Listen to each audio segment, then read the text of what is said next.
Two of the top 5 running backs in America are now committed. On Sunday, Ohio State landed number 5 ranked back in the country, James Peoples.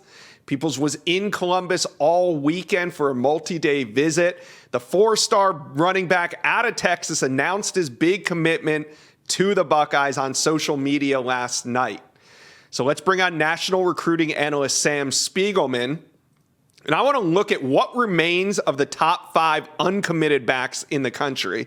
As you see here, you have number 2 running back Cam Davis committed to FSU, along with number 5 James People committed to Ohio State. So now you see the number 1 running back Jarrett Gibson. He's trending to Texas. Meanwhile, the number 3 back Taylor Tatum is looking like he'll end up out of state. He's from Texas, but he's considering Michigan, USC, Ohio State, and Oregon. Those are the main contenders. The number 4 back is from the state of Washington, Jason Brown.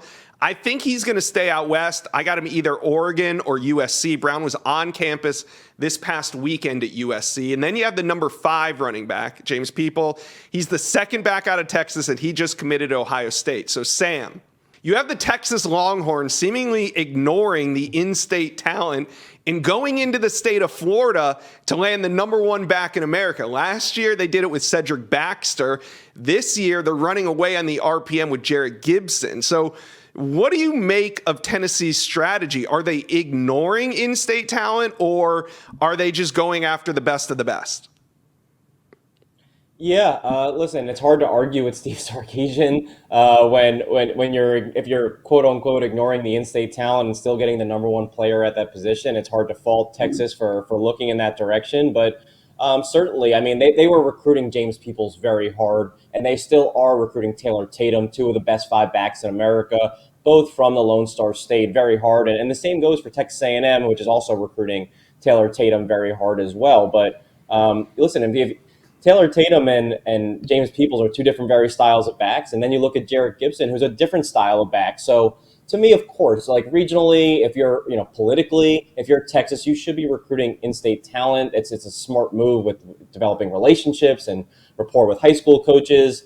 But if you are Steve Sarkisian and one of the best offensive play callers in America, and you believe that Jarrett Gibson, who I feel very good about Texas over Tennessee on the RPM right now, is a better skill set to fit into this offense, then listen, Texas is a national brand, just like Alabama and USC and Ohio State. So if you have the ability, listen, and also Texas, you can take 2 running backs. Texas is so full of running backs on a given cycle that they might have felt that Oklahoma was a threat for James People with Ohio State, and that Georgia, Michigan, and USC are too big of threats for Taylor Tatum.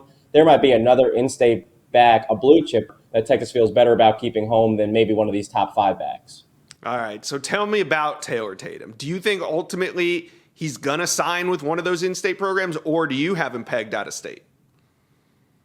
Yeah, right now, the feeling that I get is he's leaning out of state. He's coming off a visit to Georgia, which was really important, and that's been a long visit in the works. Del McGee, one of the best recruiters in the country, has kind of zeroed in on Taylor Tatum fitting that Georgia physical running style.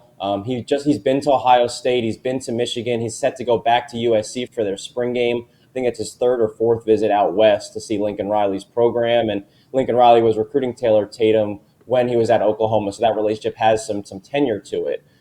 Listen, he had a really great junior day visit in Austin a couple of weeks ago, and he's been to Texas A&M a good chunk, especially over the last year for several games and junior days.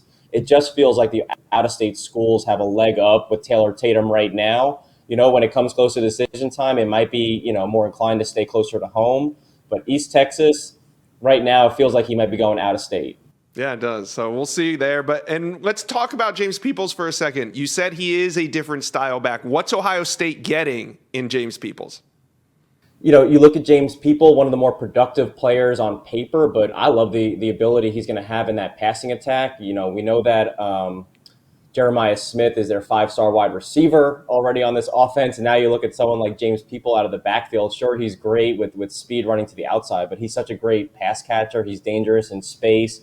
I think he's going to be, if they get someone like an Aaron Nolan running this with James People behind him, you think about the possibilities and the speed from the quarterback and running back positions alone, and that can really be tempting with Ryan Day calling the shots on offense.